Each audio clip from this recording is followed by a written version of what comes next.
सभी को नमस्कार। स्वागत है आप सभी का एक बार फिर से मेरी इस विशेष श्रृंखला में, जिसमें मैं आपको भगवान विष्णु के 24 अवतारों की कथा बता रही हूँ। तो इस वीडियो में हम बात करेंगे भगवान विष्णु के 21वें अवतार यानी कि भगवान रामचंद्र जी के अवतार के बारे में। सूर्यवंश के प्रतापी राजा दशरथ की 3 रानियां थीं, कौशल्या, कैकई और सुमित्रा। राजा दशरथ के राज्य में सभी बहुत प्रसन्न थे। बस उन्हें एक ही बात की चिंता सताई रहती थी कि राजा दशरथ को कोई भी पुत्र या फिर पुत्री नहीं थी। इसी बात से वे हमेशा चिंतित रहते थे। ऋषियों के साथ चर्चा करने पर उन्हें ये पता चला कि उन्हें एक पुत्र प्राप्ति के लिए यज्ञ करना चाहिए। उन्होंने जब ये यज्ञ को किया तो अग्निदेव उनसे बहुत प्रसन्न होकर उन्हें प्रसाद के रूप में खीर दी। खीर को राजा दशरथ ने अपनी तीनों रानियों में बराबर बराबर हिस्सों में बांट दिया। जब एक बार रानी सुमित्रा खीर को लेकर वहीं बैठी हुई थी, तब एक चील आकर उनके हाथ से खीर उठाकर उड़ गई और वो खीर गिर गई देवी अंजना के हाथ में, जो कि थी केसरी नाम के वानर राजा की पत्नी। और उन्होंने भी ये खीर प्रसाद समझ के ग्रहण कर ली, क्योंकि उन्हें भी कोई पुत्र या पुत्री नहीं थी। और भगवान शिव ने उन्हें ये बताया था कि एक चील के मुख से तुम्हें जो खीर मिलेगी उसे तुम ग्रहण कर लेना, उससे मेरा अंश तुम्हारे यहाँ जन्म लेगा। और तब जाके अंजनी के गर्भ से हुए हनुमान जी का जन्म हुआ। और उधर राजा दशरथ के राज्य में जब ये सुमित्रा ने बात राजा दशरथ को बताई, तो उन्होंने कौशल्या और कैकई को अपनी खीर में से आधा आधा हिस्सा रानी सुमित्रा को देने के लिए कहा और उन्होंने अपने खीर का आधा आधा हिस्सा रानी सुमित्रा को दे दिया। जब तीनों ने यह खीर को ग्रहण किया तो सबको ही पुत्र प्राप्त हुए। रानी कौशल्या को हुए हमारे भगवान श्री राम, रानी कैकई को भरत हुए और रानी सुमित्रा के पास खीर के 2 हिस्से थे, इसीलिए उन्हें 2 पुत्र पैदा हुए, बड़े लक्ष्मण और छोटे शत्रुघ्न।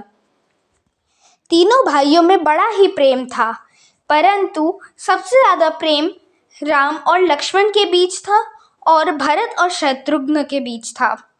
जब श्री रामचंद्र बड़े हुए तो उन्होंने अपने पिता की आज्ञा का बहुत से पालन किया और वे युवराज बने। जब वे युवराज बनने के बाद राजा दशरथ के मन में आया कि श्री रामचंद्र को उन्हें राजा बना देना चाहिए, तो उन्होंने जैसे ही ये घोषणा की कि अब वे श्री राम को राजा बनाना चाहते हैं, उसी समय रानी कैकई की एक दासी मंथरा, जो कि जिन्होंने बचपन से ही कैकई का पालन पोषण किया था और कैकई केवल उन्हीं की बात मानती थी, उन्हें जैसे कैकई को भड़काने के लिए मंथरा चली गई, क्योंकि उसके कान में ये भनक पड़ चुकी थी कि राम राजा बनने वाले हैं। उन्होंने कैकई को भड़काया कि अगर राम राजा बन जाएंगे तो वे उनके पुत्र भरत और उन्हें दासी की जैसे रखेंगे। और रानी कैकई उनकी बातों से प्रभावित हो गई और उन्होंने उससे पूछा कि अब मैं क्या करूं। तब मंथरा ने रानी कैकई को याद दिलाया कि राजा दशरथ ने उन्हें 2 वरदान दिए थे जब वे एक युद्ध में बहुत घायल हो गए थे और रानी कैकई ने उनकी रक्षा करी थी। तो तुम उन्हीं 2 वरदानों से राम को 14 वर्ष का वनवास दे दो और एक वरदान से अपने पुत्र भरत को राजगद्दी दिला दो। और यही हुआ। कैकई ने राजा दशरथ से वो 2 वरदान मांगे और राजा दशरथ ने राम को 14 वर्ष वनवास के लिए भेज दिया। राम ने खुशी खुशी ये बात को स्वीकार करके वे वनवास जाने की तैयारी करने लगे। तभी सीता भगवान रामचंद्र जी की पत्नी थी, जो कि उन्होंने शिव भगवान का धनुष तोड़कर स्वयंवर में प्राप्त हुई थी। लक्ष्मण और उनकी पत्नी सीता भी उनके साथ चलने के लिए तैयार हो गई और वो तीनों ही वनवास के लिए प्रस्थान कर गए। जैसे ही उन्होंने प्रस्थान किया, राजा दशरथ ने अपने प्राण त्याग दिए और ये बात जब भरत और शत्रुघ्न को पता चली, वे अपने ननिहाल कैकई राज्य में गए हुए थे। उन्हें जैसे ये बात पता चली वे वहाँ से तुरंत ही लौट आए। उन्हें ये बात नहीं बताई थी कि राजा दशरथ अब नहीं रहे। वे जब वहाँ आए, रानी कैकई ने उन्हें सारी बात बताई और अपने पुत्र भरत को कहा कि अब तुम्हें राज्य गद्दी संभालनी है। तब उन्होंने अपनी माँ को बहुत डांटा और कहा कि मैंने अपने पिता को भी खोया और तुमने मेरे भाई को भी वनवास भेज दिया। ये बात से क्रोधित होकर वे श्री रामचंद्र के पास पहुंच गए वन में और उन्होंने वहां से उन्हें वापस चलने के लिए कहा, परंतु श्री रामचंद्र ने मना कर दिया और कहा कि हमें हमारे पिता के वचन का पालन करना चाहिए। तब भरत ने रामचंद्र जी के खड़ाऊ को अपने सर पर रखकर उन्हें राजगद्दी पर रखकर 14 वर्ष तक के राज्य संभाला। और उधर वन में एक बार शूर्पणखा नाम की, जो लंकापति रावण यानी असुरों के राजा रावण की बहन थी, वे श्री रामचंद्र पर मोहित हो गई और एक सुंदर नारी का वेश बनाकर वहां पर चली गई और उन्होंने श्री राम के सामने अपने विवाह का प्रस्ताव रखा, परंतु श्री रामचंद्र ने मना कर दिया और कहा कि मैं पतिव्रत हूँ और वो रही मेरी पत्नी सीता। तब शूर्पणखा को गुस्सा आ गया और उन्होंने कहा कि ये साधारण स्त्री तुम्हारी पत्नी नहीं हो सकती, और वे सीता जी को मारने के लिए उन पर झपट्टा मारने ही वाली थी कि लक्ष्मण जी बीच में आ गए और उन्होंने अपनी तलवार से शूर्पणखा की नाक काट दी। तब वे वहाँ से चिल्लाती हुई भागी कि हाँ, मैं इस बात का बदला अवश्य लूँगी। और वो तुरंत लंकापति रावण के पास गई और उन्हें सारी बात बताई। तब उन्होंने खरदूषण नाम के 2 असुरों को अपनी पूरी सेना के साथ वहां भेजा, परंतु श्री रामचंद्र और लक्ष्मण ने उन्हें मौत के घाट उतार दिया। तब रावण को बहुत ही क्रोध आया और उन्होंने एक चाल रची।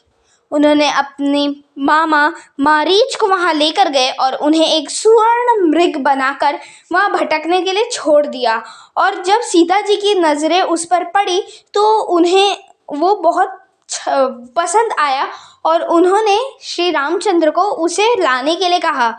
रामचंद्र जी उनके पीछे भागे और वो लक्ष्मण को कहकर गए थे कि वो शूर्पणखा याद है ना तुम्हें, तुम अपनी भाभी की रक्षा करना और उन्हें अकेला छोड़कर मत आना। और श्री रामचंद्र स्वर्ण मृग का पीछा करते करते वन में बहुत अंदर चले गए। तब उन्होंने एक तीर मारकर मारीच की हत्या कर दी। अपने अंतिम सांसें गिनते हुए मारीच ने श्री रामचंद्र जी की आवाज़ निकालते हुए चिल्लाया, हे लक्ष्मण, हे सीते, मेरी रक्षा करो। ये सुनकर माता सीता घबरा गई और उन्होंने लक्ष्मण को तुरंत वहां भेज दिया। लक्ष्मण ने अपनी तीर से एक लक्ष्मण रेखा बनाई और सीता मैया को कहा कि भाभी, इस रेखा को लांघना मत, और वे वहां से चले गए। लेकिन जब वे वन में गए तो वहाँ श्री रामचंद्र ने उन्हें बताया कि वो बस एक मायावी था, ये ज़रूर असुरों की चाल होगी। इसलिए वे भागते हुए कुटिया की तरफ जाने लगे। लेकिन रावण एक साधु का वेश धरकर वहाँ कुटिया में माता सीता से भिक्षा मांगने लगा, लेकिन भिक्षा मांगते समय वे काफ़ी दूर आकर बैठ गया, जिसके कारण माता सीता को लक्ष्मण रेखा को लांघकर भिक्षा देने वहां आना पड़ा। और तभी रावण ने अपने असली वेश में आकर उनका अपहरण कर लिया। जब श्री राम और लक्ष्मण वहां पहुंचे तो उन्हें बहुत दुख हुआ कि वे माता सीता को कुटिया में अकेला छोड़कर क्यों आए। वे वहां से इधर उधर भटकने लगे। तभी उन्हें जटायु अपनी अंतिम सांसें गिनते हुए मिला। उनका एक पंख नहीं था। तब उस जटायु ने उन्हें बताया कि माता सीता का हरण रावण ने किया है और मैं उससे युद्ध कर रहा था, तभी उसने मेरा एक पंख काट दिया, जिसके कारण अब मैं और नहीं उड़ पाया और माता सीता की रक्षा नहीं कर पाऊंगा। वे दक्षिण दिशा की ओर गया है। ऐसा बोलते बोलते ही जटायु ने भगवान श्री रामचंद्र की गोद में अपने प्राणों को त्याग दिया। तब भगवान श्री रामचंद्र ने दक्षिण की ओर चलना शुरू कर दिया। वहाँ उन्हें शबरी मिली, जिन्होंने उन्हें झूठे बेर खिलाकर ये बताया कि ऋषिमुख पर्वत पर वानर राज सुग्रीव रहते हैं, जिनकी सहायता से वे माता सीता तक के अवश्य पहुंच जाएंगे। और उन्होंने ऋषिमुख पर्वत जाकर सुग्रीव से मित्रता की और उन्हें उनका राज्य किष्किंधा दिलाया बाली का वध करके। और उसके बाद वे वहाँ से लंका की ओर तो नहीं गए, लेकिन उन्होंने, क्योंकि उन्हें पता ही नहीं था कि लंका में ही है माता सीता, इसलिए उन्होंने अलग अलग टोलियाँ बनवाई वानरों की और उन्हें हर एक दिशा में भेज दिया। दक्षिण में हर एक प्रांत पर वे गए, जहाँ जहाँ उन्होंने पूरी पृथ्वी पर खोज दिया, लेकिन दक्षिण की ओर जो जा रही थी उनके मुख्य थे अंगद और हनुमान। और हनुमान जी को राम जी ने अपनी एक अंगूठी दी थी और कहा था कि मुझे विश्वास है कि तुम ही सीता से मिलोगे, तो जब भी तुम सीता से मिलोगे उन्हें ये दे देना, वे पहचान जाएगी कि तुम्हें मैंने भेजा है। और उसके आगे की तो कथा हम सभी जानते हैं कि कैसे हनुमान जी ने समुद्र को लांघा और वहाँ पर उन्होंने सीता मैया से भेंट करी, वहाँ रावण के बेटे अक्षय को मारा और पूरी लंका में आग लगाकर वापस आ गए। और वापस आकर उन्होंने युद्ध की तैयारी की और श्री रामचंद्र का नारा, जय श्री राम का नारा लगाते लगाते पूरी वानर सेना वहां पहुंच गई। लेकिन विशाल समुद्र को देखकर सब भयभीत हो गए, क्योंकि हनुमान जी के जैसा बल सब में कहाँ था, सब कहाँ समुद्र को एक ही छलांग में लांघ लेते थे। इसीलिए फिर राम जी ने समुद्र देव का ध्यान किया और उन्हें रास्ता देने की बात करी। परंतु जब समुद्र देव ने उन्हें रास्ता नहीं दिया तो श्री राम बहुत क्रोधित हो गए और उन्होंने समुद्र को सुखा देने की धमकी दी।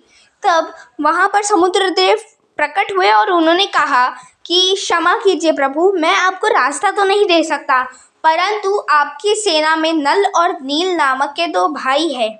वे 2 जिन भी पत्थरों पर श्री राम लिखकर उन्हें मेरे समुद्र में डालेंगे, वे पत्थर तैर उठेंगे। और ऐसा ही किया उन्होंने। नल और नील ने पूरे एक पुल का निर्माण किया और वे सभी उस पुल पर से चलकर लंका पहुंच गए और वहां घमासान युद्ध हुआ, जिसमें विभीषण, जो रावण का सबसे छोटा भाई था, उन्होंने श्री रामचंद्र का साथ दिया और बताया कि रावण की नाभि में अमृत है, जिसके कारण भगवान ने रावण का वध किया और सीता माँ के साथ वापस अयोध्या लौट आए और राम राज्य की स्थापना हुई।